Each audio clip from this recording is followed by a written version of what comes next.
বন্ধুরা, শীতকালে আমাদের কাছে অনেক অনেক ফুলের ভ্যারাইটিস থাকে।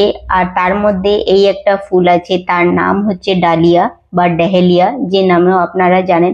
অনেক বড় সাইজের ফুল হয় আর দেখতে ভীষণ সুন্দর হয়, কিন্তু এর সিজনটা মাত্র শীতকাল অবধি। তো এখন এই গাছের কিন্তু দেখা যাচ্ছে শীতটাও আর কিছুদিনই আছে। অনেক জায়গাতে এই ফুল গাছ হয়তো শুকিয়েও গেছে। আপনারা ভাবছেন যে এই ফুল গাছ আগামী বছরের জন্য কিভাবে স্টোর করবেন বা সংগ্রহ করবেন, তো ওটাই আজকে আপনাদের সঙ্গে শেয়ার করব। দু রকম ভাবে আপনারা এর বীজগুলোকে সংগ্রহ করতে পারবেন বা এর কন্দগুলোকেও সংগ্রহ করা যায়। মানে দু রকম ভাবে বলছি, যেটাতে ফার্স্ট হলো আপনার বীজ সংগ্রহ করা, সেকেন্ড হলো আপনার মানে কন্দ সংগ্রহ করা। তো আজকে বীজ সংগ্রহ করা তো নর্মাল, আপনারা ফুলগুলোকে কালেক্ট করে নিয়ে করতে পারবেন, সেটাও আমি একটু দেখিয়ে দেবো কিভাবে করবেন। আর দ্বিতীয়টা হলো কন্দ সংগ্রহ করা। কন্দ সংগ্রহ করা একটুখানি মানে আলাদা প্রসেস থাকে, তো সেটাই আজকে আপনাদের সঙ্গে শেয়ার করব। তো চলুন স্টার্ট করা যাক আজকের এই ভিডিও। তার আগে নমস্কার বন্ধুরা, আমি প্রিয়া আর আমার চ্যানেলে আপনাদের স্বাগত জানাচ্ছি। বন্ধুরা, যদি আপনারা আমার চ্যানেলে নতুন ভিজিট করছেন তাহলে চ্যানেলটাকে সাবস্ক্রাইব করে বেল আইকনটাকেও টিপে দিন, তাহলে আপনারা আমার এই ধরনের ভিডিও সবার আগে দেখতে পাবেন। তো চলুন স্টার্ট করা যাক আজকের এই ভিডিও। বন্ধুরা, যখন আপনাদের গাছের কন্ডিশন কিছু এরম থাকবে, ফুলগুলো এরকম শুকিয়ে গেছে, তো এই সময় ওপরের যে লেয়ার গুলো আছে সেটা কিন্তু ফুলের পাতা, তো এখানে মানে বীজগুলো সংগ্রহ হয় না। নিচের দিকটাতে কিন্তু বীজ থাকে। তো আপনার যদি ফুলের কন্ডিশনটা খুব ভালো ছিল বা আপনার ওখানে একটু ড্রাই ছিল ফুলগুলো, তাহলে কিন্তু বীজ ভালোভাবে কালেক্ট করতে পারবেন। আর যদি দেখছেন যে বীজ হচ্ছে না, তখন সেই ক্ষেত্রে আপনারা কন্দগুলোকে সংগ্রহ করে নেবেন।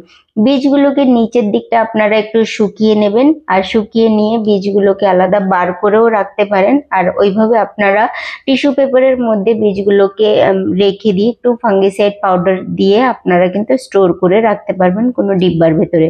কিন্তু যেহেতু আজকে কন্দ সংগ্রহ করা দেখাচ্ছি, তো মাদার প্লান্টকে প্রথমে কাটার দিয়ে কেটে নিতে হবে। এর জন্য আপনারা ধারালো কাটার ব্যবহার করবেন। তবে ডালিয়া গাছের গাছগুলো কিন্তু ভীষণ সফট থাকে, তো নর্মাল কাটারও আপনারা ব্যবহার করতে পারবেন। এবার আসছে মেন প্রসেসে, যে এর যে কন্দগুলো খুব বড় বড় থাকে, তো আপনারা যে টুলসটা ব্যবহার করছেন আপনাদের একটুখানি সাবধানভাবে টুলসটা চালাতে হবে। পারলে হাত দিয়েই করুন, কারণ ওপর থেকে মাটিটা একটু সরিয়ে নেবেন, তারপরে নিজের হাতের সাহায্যেই কিন্তু কন্দগুলোকে বার করার চেষ্টা করবেন। তার কারণটা বলে দিচ্ছি, যদি আপনাদের টুলসটা চালাতে গিয়ে যদি কন্দতে আঘাত করে দেয়, তাহলে কিন্তু সেটা আর স্টোর বা সংগ্রহ করলে আপনার কিন্তু খারাপ হয়ে যাবে, বা আগামী বছরের সময় আপনারা সেই কন্দ লাগাতে গেলেও তার থেকে গাছ বের হবে না। সেই জন্য একটু হাত দিয়ে একটু কষ্ট করে এটাকে করতে হবে, এই প্রসেসটাকে, যাতে আপনাদের কন্দতে কোনো রকম আঘাত না পায়। তো ব্যাস এইভাবে আস্তে আস্তে একটু সময় নিয়ে করবেন, একটু ধৈর্য দিয়েই করতে হবে এই কাজগুলো।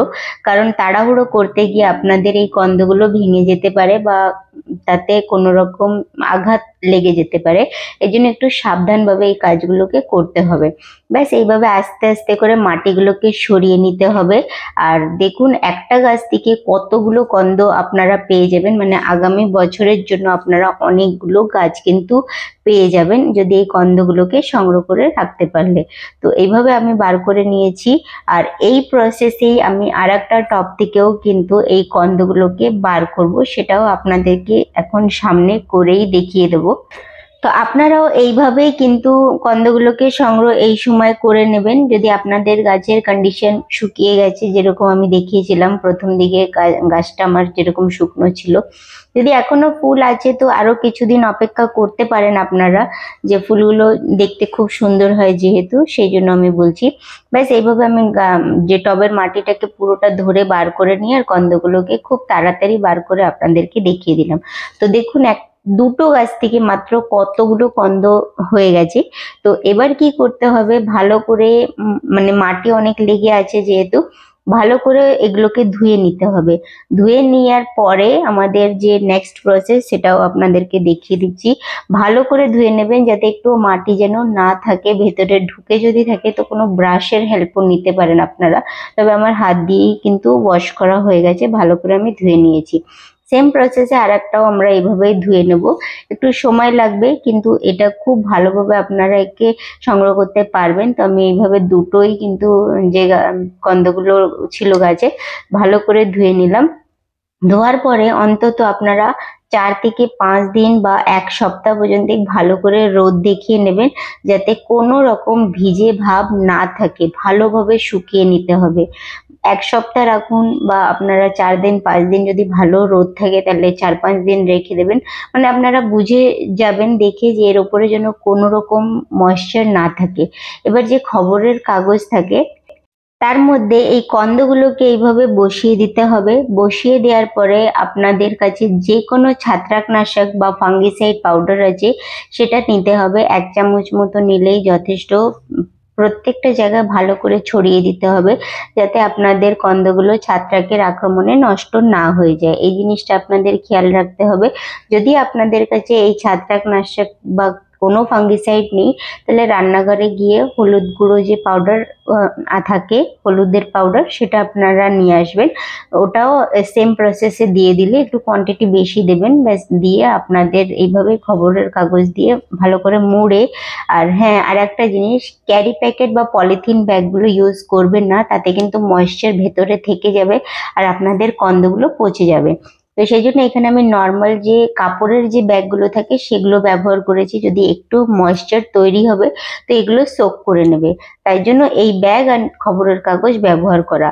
আর এইভাবেই কিন্তু আপনারা এমন জায়গাতে রাখবেন এগুলোকে, এই ব্যাগটাকে, যেখানে যেন ময়েশ্চার না তৈরি হয়ে যায়, মানে একটু ড্যাম্প ওয়েদার যেন না পায়। আপনারা চাইলে 2-3 মাসের মধ্যে একবার বার করে একটু রোদ দেখিয়ে নিলে আরো ভালো থাকবে আপনাদের কন্দগুলো। তাহলে একদমই কোনো ভয় থাকবে না। আপনারা মাঝে মাঝে একটু খুলে 2-3 মাস পর পর একটু দেখে নেবেন, তাহলে আগামী বছরে এই কন্দ দিয়েই আপনারা নতুন চারা তৈরি করতে পারবেন। তো এটাই হলো আমার আজকের এই ভিডিও। যদি আজকের এই ভিডিও আপনাদের ভালো লেগে থাকে তাহলে আপনারা লাইক আর শেয়ার করা একদম ভুলবেন না। আর যদি আপনারা আমার চ্যানেলে নতুন ভিজিট করছেন তাহলে চ্যানেলটাকে সাবস্ক্রাইব করে বেল আইকনটাকেও টিপে দিন, তাহলে আপনারা আমার এই ধরনের ভিডিও সবার আগে দেখতে পাবেন। আর ভিডিওটা দেখার জন্য ধন্যবাদ।